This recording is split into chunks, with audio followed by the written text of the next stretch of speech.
సరైన ఎంత రిలవెన్స్ నాకు తెలియదు, కానీ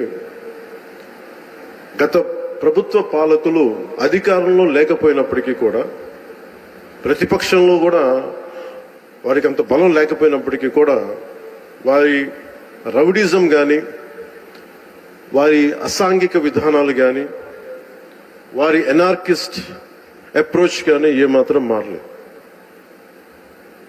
ఇది చాలా ప్రతి ఒక్కరికి కూడా చాలా లోపలగా తెరిచి చూడాల్సిన అంశం. ఇది వారికి ఎవ్వరికీ కూడా ప్రజాస్వామ్య విధానాల మీద ఏమాత్రం గౌరవం లేదు. పోలీస్ అధికారులు వాళ్ళు తప్పులు చేసే పోలీస్ అధికారులు వాళ్ళని అరెస్ట్ చేసి నిలువరిస్తే మటుకు మేము వెంటాడతాం, మేము will hunt you no matter where you are, మీరు ఎక్కడ విదేశాల్లో ఉన్నా వెంటాడతామనే ఈ స్టేట్మెంట్స్ చాలా ఇబ్బంది కలిగిస్తూ ఉంటాయి. ఇది వారికి సందర్భంగా తెలియజేస్తా ఉన్నాం. ఇది ఈ గవర్నమెంట్ నారా చంద్రబాబు నాయుడు గారి నాయకత్వంలో కూటమి ప్రభుత్వం ఇలాంటి అసాంఘిక చర్యల్ని ఏమాత్రం సహించం. ముఖ్యంగా ఆడపిల్లల భద్రత ఈ రాష్ట్రానికి చాలా కీలకమైంది. వీటికి ఆడపిల్లల భద్రతకు సంబంధించిన కానీ, ఎనార్కిస్ట్ అప్రోచ్ కానీ రాష్ట్రంలో ఉంటే ఏమాత్రం సహించే విధానం ఈ కూటమి ప్రభుత్వానికి లేదు అనేది మీ అందరికీ చాలా ప్రత్యేకంగా మేము తెలియజేస్తున్నాం. వారికి కూడా బెదిరించే వాళ్ళకి ఈ సందర్భంగా ఒకటే తెలియజేస్తున్నాం, గొంతుకులు కోస్తాం, కుత్తుకలు కోస్తాం, ఇలాంటి నినాదాలకి భయపడే వాళ్ళని ఎవరూ లేము ఇక్కడ. అలాంటివన్నీ చూసే మిమ్మల్ని మీలాంటి వాళ్ళు ఎదుర్కొని ఇక్కడ దాకా వచ్చాం.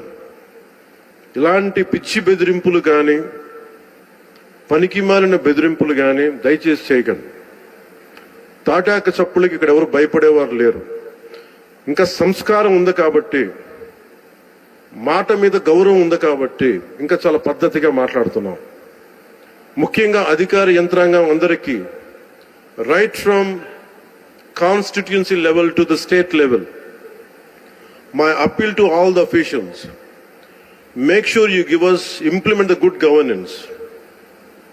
ముఖ్యంగా లా అండ్ ఆర్డర్కి సంబంధించి మటుకు కరప్షన్ లేని విధానాలతోటి ముందుకెళ్లాలని మనస్ఫూర్తిగా కోరుకుంటా ఉన్నాం.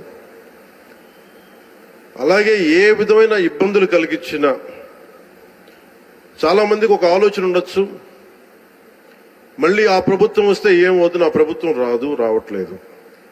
ఇది ఎందుకు చెప్తున్నానంటే, ఇది I want to give you confidence, I want to empower you.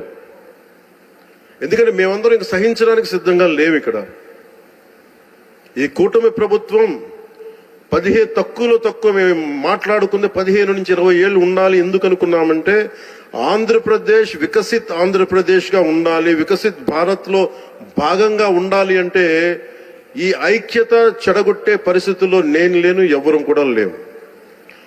అలాగే ఇది గత ప్రభుత్వ పాలకులు కూడా ఇది గుర్తుపెట్టుకోవాలి. మీరు కనుక ఇలా అలాగే ప్రత్యేకించి రోడ్ల మీదకి వచ్చి బ్యానర్లు పట్టుకొని గొంతుకులు కూసేస్తాం, సినిమాలు చెప్పడానికి చాలా బాగుంటాయి ఇవి. నేను సినిమాల నుంచి వచ్చిన వాడిని, సినిమాలు చెప్పడానికి చాలా బాగుంటాయి. నిజ జీవితంలో నమ్మి మోసపోకండి.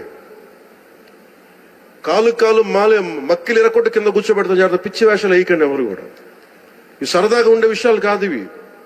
శాంతి భద్రతలను ఏమాత్రం క్షీణిస్తే చిన్నపాటిది కూడా సహించం. మీకు బలంగా తెలియజేస్తాం ప్రజలందరికీ కూడా.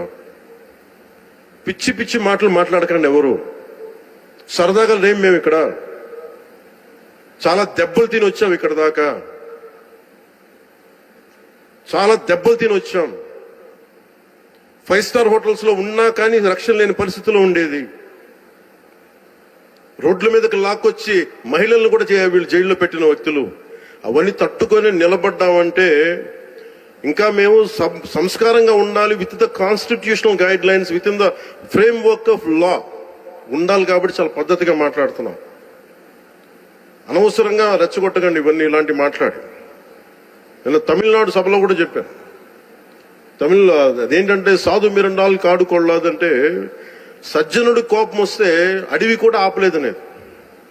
అలాగే మాది మంచి ప్రభుత్వం. నారా చంద్రబాబు గారి నాయకత్వంలో ఉన్న కూటమి ప్రభుత్వం మంచి ప్రభుత్వం, మెతక ప్రభుత్వం కాదు. ఇది సమర్థవంతమైన ప్రభుత్వం, అభివృద్ధి చేసే ప్రభుత్వం, కానీ మెతక ప్రభుత్వం కాదు. ఇది పిచ్చి వేషాలు వేసే తొక్కి నారా తీస్తాం, గుర్తుపెట్టుకోండి. ఇది సంస్కారం కాకపోయి, ఇది సభకు కరెక్ట్ కాకపోయినా చెప్తున్నాను ఇది. ఎందుకంటే మేము చాలా దెబ్బలు తిని వచ్చాం కాబట్టి మళ్ళీ ప్రజల్లో భయాందోళన చేద్దామని పిచ్చి పిచ్చి వేషాలు వేస్తే ఏ మాత్రం ఉపేక్షించాం.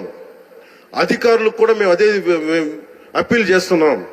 మీరు దయచేసి any anti constitutional, any anti government, please kindly take care and make sure you implement the law.